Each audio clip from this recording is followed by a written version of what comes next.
ಕರವೇ ವತಿಯಿಂದ ಧರಣಿ ಸತ್ಯಾಗ್ರಹ ಹುನಗುಂದ ಕರ್ನಾಟಕ ರಕ್ಷಣಾ ವೇದಿಕೆ ತಾಲೂಕು ಘಟಕ ಹುನಗುಂದ ಹಿಳಕಲ್ ವತಿಯಿಂದ ಇಂದು ಹುನಗುಂದ ತಹಶೀಲ್ದಾರ್ ಕಚೇರಿ ಮುಂಭಾಗದಲ್ಲಿ ಅಮೀನ್ಗಡ ಪಟ್ಟಣ ಪಂಚಾಯಿತಿಯಲ್ಲಿ ಭೂ ಅಕ್ರಮ ಆರೋಪದ ಕುರಿತು ಧರಣಿ ಸತ್ಯಾಗ್ರಹಕ್ಕೆ ಕುಳಿತಿದ್ದಾರೆ.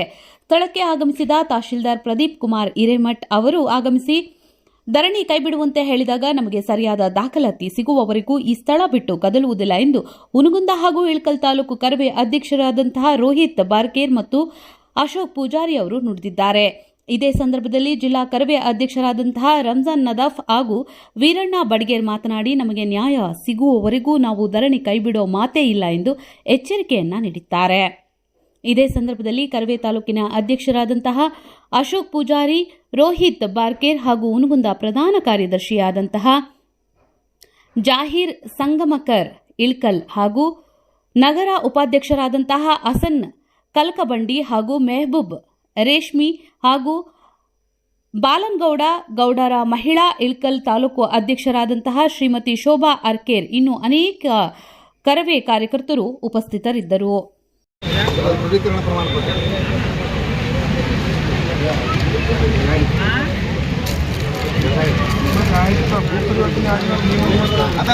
ಪರಿವರ್ತನೆ ಆಗ್ಲಾರ್ದ ಸಮಸ್ಯೆ ಕೊಟ್ರಿ ಯಾವ ಅಡಿ ಒಳಗೆ ಕೊಟ್ಟರು ಸರ್?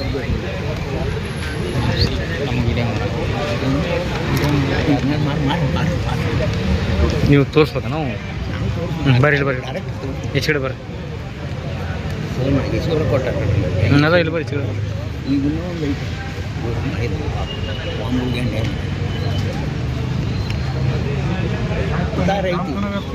ಎಣ್ಣೆ ಆಗೋದು ಬೇಕಾಗಿದೆ.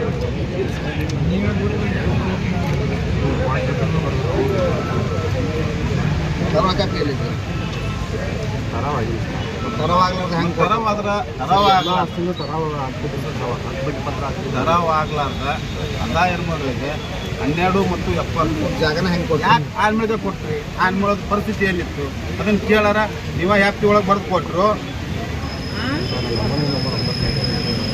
ಅಲ್ಲ. ನಿಮ್ಮ ನಮೂನೆ 9 ಆಗ್ಬೇಕಾದಕ್ಕೆ ದಾಖಲಾತಿಗಳು ಬೇಕು. ಬಡ್ರಿ ಕೊಟ್ರಿ ಜಾಗ ಇಲ್ಲ ಅಂತಲ್ಲ, ಅದನ್ನ ಅಷ್ಟು ಯಾಕೆ ಜಾಗ ಕೊಟ್ರಿ? ನೀವು ಯಾರಿಗೆ ತೀರ್ಮಾನ ತೊಗೊಂಡು ಹೇಳಿ ಕೆಲಸ ಕೊಟ್ಟರು?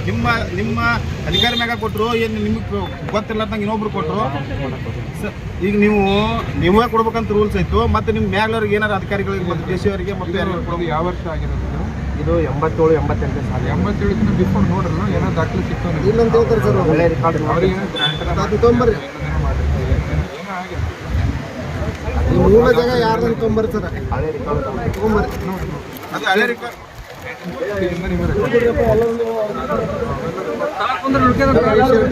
ಕೂಡ ಜಗತ್ತೆಲ್ಲರೂ ಕೂಡ ತೊಗೊಂಬರ್ರಿ. ಆ ಜಾಗ 3 ಯಾರು ಐತೆ ತೊಗೊಂಬರ್ರಿ. ಚಕಬಂದಿ ತೊಗೊಂಬರ್ರಿ. ಜಾಗಗಳು ಬಾರು ಬಂದು ಎಲ್ಲಿದೆ ಚಕಬಂದಿ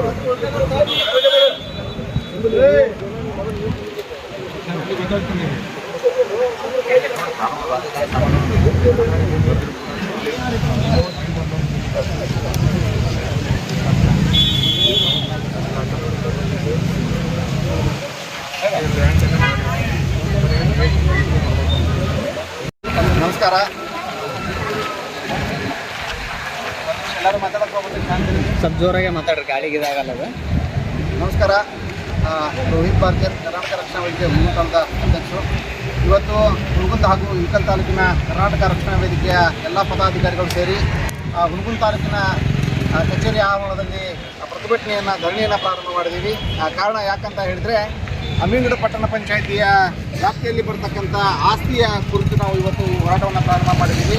ಯಾಕಂತ ಹೇಳಿದ್ರೆ 37/1 ಅಂತಕ್ಕಂಥ ಒಂದು ಉತ್ತಾರ ಏನಿದೆ, ಆ ಉತ್ತಾರ ಹೇಗೆ ಸೃಷ್ಟಿಯಾಯಿತು ಅಂತಕ್ಕಂಥ ಒಂದು ಹಿನ್ನೆಲೆಯನ್ನು ನಾವು ಪಟ್ಟಣ ಪಂಚಾಯಿತಿಯ ಮುಖ್ಯಾಧಿಕಾರಿಗಳಿಗೆ ಹೇಳಿದ್ದೀವಿ. ಆ ಒಂದು ಉತ್ತಾರ ಆಗಬೇಕು ಅಂತ ಹೇಳಿದ್ರೆ ಈ ಹಿಂದೆ ಆಸ್ತಿ ಯಾರ್ದಿತ್ತು ಮತ್ತು ಅದಕ್ಕಿಂತ ಪೂರ್ವದಲ್ಲಿ ಮೂಲ ಆಸ್ತಿ ಯಾರ್ದಿತ್ತು, ಆ ಉತ್ತಾರದ ನಕ್ಷೆಗಳನ್ನು ಮತ್ತು ಆ ಉತ್ತಾರದ ದಾಖಲಾತಿಗಳನ್ನು ಮತ್ತು ಸರ್ಕಾರದ ಯಾವ ಅನುದಾನದಲ್ಲಿ ಅಥವಾ ಯಾವ ಕಾನೂನಿನ ಅಡಿಯಲ್ಲಿ ಅದು ಅವರಿಗೆ ಆ ಉತ್ತಾರವನ್ನು ಕೊಟ್ಟಿದ್ದಾರೆ ಅಂತಕ್ಕಂಥ ಪ್ರಶ್ನೆಯನ್ನು ಮಾಡಿ ಇವತ್ತೆಲ್ಲ ಕರವೇ ಪದಾಧಿಕಾರಿಗಳು ಇವತ್ತು ಇಲ್ಲಿ ಹೋರಾಟವನ್ನು ಪ್ರಾರಂಭ ಮಾಡಿದ್ದೀವಿ.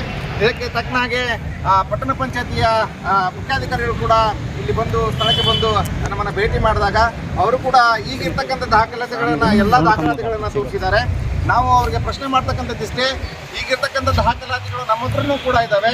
ಈ ದಾಖಲಾತಿಗಳನ್ನು ಹೊರತುಪಡಿಸಿ ಇದರ ಹಿಂದೆ ಇರ್ತಕ್ಕಂಥ ದಾಖಲಾತಿಗಳು ಅಂದರೆ ಮೂಲ ಆಸ್ತಿ ಯಾರಿತ್ತು, ಆ ಮೂಲ ಆಸ್ತಿಯನ್ನು ಇವರಿಗೆ ಹೇಗೆ ಕೊಟ್ಟಿದ್ದೀರಿ ಅಂತಕ್ಕಂಥ ಚಕ್ಬಂದಿ, ನಕಾಶಿ, ಟಲಾವ್ ಕಾಪಿ ಇವೆಲ್ಲವನ್ನು ಕೂಡ ಕೇಳಿದ್ದೀವಿ. ಅದು ಸರಿಯಾದ ರೀತಿಯಲ್ಲಿದ್ದರೆ, ಕಾನೂನು ಅಡಿಯಲ್ಲಿದ್ದರೆ ಈ ಹೋರಾಟವನ್ನು ನಾವು ಮುಕ್ತಾಯಗೊಳಿಸ್ತಿದ್ದೀವಿ. ಅಕಸ್ಮಾತ್ ಆ ಕಾನೂನು ಅಡಿಯಲ್ಲಿ ಅದು ಇಲ್ಲ ಅಂತ ಹೇಳಿದರೆ ಈ ಉತ್ತಾರನ ಯಾರ ಹೆಸರಲ್ಲಿ ಕೊಟ್ಟಿದ್ದೀರಿ ಆ ಉತ್ತಾರ ರದ್ದಾಗಬೇಕು. ಮತ್ತೀಗ ಆ ಜಾಗದಲ್ಲಿ ಏನಾದರೂ ಕಟ್ಟಡವನ್ನು ಕಟ್ಟಿದರೆ ಆ ಕಟ್ಟಡ ಕೂಡ ತೆರವುಗೊಳಿಸಬೇಕು ಅಂತೇಳಿ ಕರ್ನಾಟಕ ರಕ್ಷಣಾ ವೇದಿಕೆ ಹೋರಾಟವನ್ನು ಮಾಡ್ತಾ ಇದೆ. ಅವ್ರು ಆದಷ್ಟು ಬೇಗ ತಂದುಕೊಡ್ಬೇಕು. ತಂದುಕೊಡದೇ ಇದ್ದ ಪಕ್ಷದಲ್ಲಿ ಎಷ್ಟು ದಿನ ಹೋದರೂ ಕೂಡ ಈ ಹೋರಾಟವನ್ನು ಮಾಡಲಿಕ್ಕೆ ಎಲ್ಲ ಕರ್ವೆ ಪದಾಧಿಕಾರಿಗಳು ತಯಾರಿದ್ದೀವಿ ಅಂತ ಈ ಮೂಲಕ ಹೇಳಿಕ್ಕೆ ಇಷ್ಟಪಡ್ತೀವಿ. ಅವರು ಇವತ್ತಿಗೆ ಧರಣಿ ಕೈ ಬಿಡ್ರಿ, ಒಂದು 2 ದಿವಸ ತಂದು ಕೊಡ್ತೀವಿ ಅಂತ ಹೇಳ್ತಾರೆ. ಉದ್ದಾರ ಇತ್ತಪ್ಪ ಅಂದ್ರೆ ಅವ್ರು ಈಗಲೇ ಕೊಡ್ಬೇಕಾಗಿತ್ತಲ್ಲ, ಡಾಕ್ಯುಮೆಂಟ್ಸ್ ಅವ್ರ ಕಡೆ ತಂದು ಕೊಡ್ಬೇಕಲ್ಲ. ಯಾಕೆ 2 ದಿವಸ ಕಾಲಾವಕಾಶ ತೊಗೊತಾರೆ? ಅಂದ್ರೆ ಈಗ ಅವರು ದಾಖಲಾತಿ ಕೊಡೋವರೆಗೂ ನೀವು ಕುಂದಿರ್ತಿರಂದಾಗಿತ್ತು ಸತ್ಯ. ಈ ಹೋರಾಟ ಈಗ ಮುಂದುವರಿತಾನೆ ಇರುತ್ತೆ. ತಹಸೀಲ್ದಾರ್ ಏನು ಸರ್, ಈ ತಹಶೀಲ್ದಾರ್ ಅವರು ಕೂಡ ಅವ್ರ ಎದುರಿಗೆ ಅವರು ಕೂಡ ಹೇಳಿದ್ದಾರೆ, ಅವ್ರು ಏನು ದಾಖಲಾತಿಗಳನ್ನು ಕೇಳ್ತಿದ್ದಾರೆ ಆ ಉತ್ತಾರವನ್ನು ಸೃಷ್ಟಿ ಮಾಡಲಿಕ್ಕೆ ದಾಖಲಾತಿಗಳನ್ನು ತಂದು ಕೊಟ್ಟರೆ ಅವ್ರು ಈ ಹೋರಾಟವನ್ನು ಇಲ್ಲಿಗೆ ಮುಕ್ತಾಯ ಮಾಡ್ತಾರೆ. ಇಲ್ಲಾಂದರೆ ಮುಂದುವರಿಸಿರುತ್ತೆ. ತಹಶೀಲ್ದಾರ್ ಅವರು ಕೂಡ ಹೇಳಿಸಿದ್ದಾರೆ. ನಿಮ್ಮ ಹೋರಾಟಕ್ಕೆ ನ್ಯಾಯ ಸಿಗುತ್ತೆ ಅಂತ ಅಂತಿರಂದಾಗಿತ್ತು.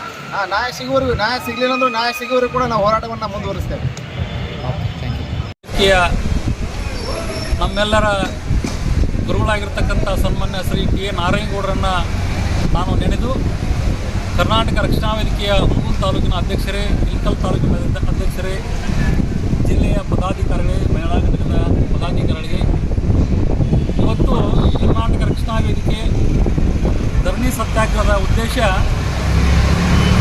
ಬಾಗಲಕೋಟೆ ಜಿಲ್ಲೆಯ ಹುಣಗುಂದ ತಾಲೂಕಿನ ಅಮೀನ್ಗಢ ಎನ್ನುವಂಥ ಪಟ್ಟಣದಲ್ಲಿ ಸರ್ಕಾರಿ ಜಾಗೆಯಲ್ಲಿ ಚೀಫ್ ಆಫೀಸರು ಇರತಕ್ಕಂಥ ಅಧಿಕಾರಿಗಳು ಸರ್ವೆ ನಂಬರ್ 37/1ರಲ್ಲಿ ಜನವಸತಿಗಾಗಿ ಒಂದು ಜಾಗೆಯನ್ನು ಸೃಷ್ಟಿ ಮಾಡಿಕೊಂಡು, ಅದು ಸರ್ಕಾರಿ ಜಾಗ ಅಂತ ಗೊತ್ತಿದ್ರೂ ಸಹಿತ ಸರ್ಕಾರಿ ಅಧಿಕಾರಿಗಳ ಜೊತೆ ಮಿಲಾಪಿಯಾಗಿ ಒಬ್ಬ ಖಾಸಗಿ ವ್ಯಕ್ತಿಗೆ ಅದನ್ನು ಮಾರಾಟ ಮಾಡುವ ಮೂಲಕ ನಂತರದಲ್ಲಿ ಅಲ್ಲಿ ಬೃಹದಾಕಾರವಾಗಿರ್ತಕ್ಕಂಥ ಒಂದು ಕಟ್ಟಡವನ್ನು ನಿರ್ಮಾಣ ಮಾಡಿದ್ದಾರೆ.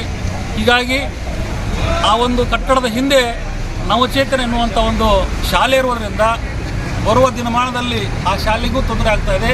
ಅದೇ ರೀತಿಯಾಗಿ ಆ ಒಂದು ಬಿಲ್ಡಿಂಗ್ನ ಮುಂದೆ ಇನ್ನು ಸರ್ಕಾರಿ ರೋಡ್ ಇರೋದ ಕಾರಣಕ್ಕಾಗಿ ಅಲ್ಲಿ ಜನವಸತಿ ಸಾಕಷ್ಟು ಪ್ರಮಾಣದಲ್ಲಿ ಹೆಚ್ಚಾಗಿರುವುದರಿಂದ ಅಮೀನ್ಗಢ ಇವತ್ತು ಬೆಳೆಯದಂಥ ಒಂದು ನಗರ. ಹೀಗಾಗಿ ಅಲ್ಲಿ ಒಂದು ಕಡೆ ಸಂತಿಗೆ ಇಡೀ ಜಿಲ್ಲೆಯಲ್ಲಿ ಹೆಸರುವಾಸಿಯಾಗಿರ್ತಕ್ಕಂಥ ಊರು, ಒಂದು ಕಡೆಗೆ ಕರದಂಟಿಗೆ ಹೆಸರಾಗಿರ್ತಕ್ಕಂಥ ಊರು. ಹೀಗಾಗಿ ಆ ಒಂದು ಜಾಗೆಯಲ್ಲಿ ಅನಧಿಕೃತವಾಗಿರ್ತಕ್ಕಂಥ ಕಟ್ಟಡವನ್ನು ಬರುವಂಥ ದಿನಮಾನದಲ್ಲಿ ಕಟ್ಟಿ ನಿರ್ಮಾಣ ಮಾಡಿ ಉದ್ಘಾಟನೆ ಮಾಡಿದ್ದೇ ಆತಂದರೆ ಅಲ್ಲಿರ್ತಕ್ಕಂಥ ಒಂದು ವ್ಯವಸ್ಥೆಗೆ ಧಕ್ಕೆ ಆಗುತ್ತದೆ. ಹೀಗಾಗಿ ಅಧಿಕಾರಿಗಳು ಮತ್ತು ಆ ಖಾಸಗಿ ವ್ಯಕ್ತಿಯ ಜೊತೆ ಮಿಲಾಪಿಯಾಗಿ ಈ ರೀತಿಯ ಸರ್ಕಾರಿ ಜಾಗವನ್ನು ಸೃಷ್ಟಿ ಮಾಡಿ ಮಾರಾಟ ಮಾಡೋದು ಅಕ್ಷಮ್ಯವಾಗಿರ್ತಕ್ಕಂಥ ಅಪರಾಧ. ಹೀಗಾಗಿ ಕರ್ನಾಟಕ ರಕ್ಷಣಾ ವೇದಿಕೆ ಎಲ್ಲ ನನ್ನ ತಾಲೂಕಿನ ಅಧ್ಯಕ್ಷರು ಸವಿಸ್ತಾರವಾಗಿರ್ತಕ್ಕಂಥ ಮಾಹಿತಿಯನ್ನು ಪಡೆದು ಇವತ್ತು ಧರಣಿ ಸತ್ಯಾಗ್ರಹವನ್ನು ಆರಂಭ ಮಾಡಿದ್ದಾರೆ. ಈ ಮೊದಲು ಈ ವಿಷಯಕ್ಕೆ ಸಂಬಂಧಪಟ್ಟಂತೆ ಹಲವಾರು ಬಾರಿ ನಾವು ಇರ್ತಕ್ಕಂಥ ಪಟ್ಟಣ ಪಂಚಾಯತಿಯ ಮುಖ್ಯಾಧಿಕಾರಿಗೆ ಮನವಿಯನ್ನು ಸಲ್ಲಿಸಿದ್ರು ಸಹಿತ ಹಿಂದಿನ ಅಧಿಕಾರಿ ಆ ಇರ್ತಕ್ಕಂಥ ಒಂದು ಬಿಲ್ಡಿಂಗನ್ನು ಕಿತ್ತಿ ಹಾಕಲಿಕ್ಕೆ ಆದೇಶವನ್ನು ಮಾಡಿದರು. ನಂತರದಲ್ಲಿ ಬಂದಿರತಕ್ಕಂಥ ಅಧಿಕಾರಿಯನ್ನು ನಾವು ಕೇಳಿದಾಗ ಸರಿಯಾದ ದಾಖಲೆಯನ್ನು ಅವ್ರ ಬಾಯಿಂದ ಬಂದಿದೆ.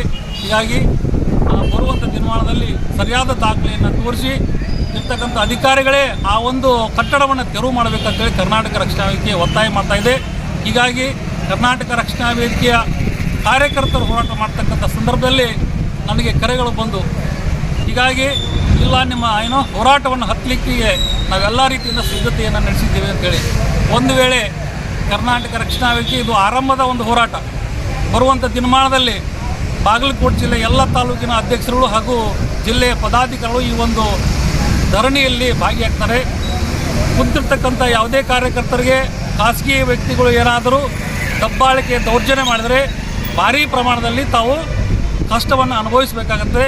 ಹೀಗಾಗಿ ಕೇವಲ ಕರ್ನಾಟಕ ರಕ್ಷಣಾ ವೇದಿಕೆ ಒಂದು ತಾಲೂಕಿಗೆ ಸೀಮಿತ ಇಲ್ಲ, 31 ಜಿಲ್ಲೆಯಲ್ಲಿ 300 ತಾಲೂಕಿನಲ್ಲಿ ಸಹಿತ ಕರ್ನಾಟಕ ರಕ್ಷಣಾ ವೇದಿಕೆ ಭಾರೀ ಪ್ರಮಾಣದಲ್ಲಿ ಯುವಕರನ್ನು ಹೊಂದಿರತಕ್ಕಂಥ ಒಂದು ಪಡೆ. ನೀವೇನಾದರೂ ನಮಗೆ ದಬ್ಬಾಳಿಕೆ ದೌರ್ಜನ್ಯವನ್ನು ಮಾಡುವ ಮೂಲಕ ನಮ್ಮ ಹೋರಾಟವನ್ನು, ನಮ್ಮ ಧರಣಿಯನ್ನು ಹತ್ತಿಕ್ಕುವಂಥ ಒಂದು ಕಾರ್ಯಕ್ರಮಕ್ಕೆ ನೀವೇನಾದರೂ ಮುಂದಾದರೆ ಭಾರಿ ಪ್ರಮಾಣದಲ್ಲಿ ಕಷ್ಟಕ್ಕೆ ಅನುಭವಿಸ್ತಾರೆ ಅಂತೇಳಿ ನಾನು ಈ ಸಂದರ್ಭದಲ್ಲಿ ಎಚ್ಚರಿಕೆ ಕೊಡಲಿಕ್ಕೆ ಬಯಸ್ತಾ ಇದ್ದೇನೆ.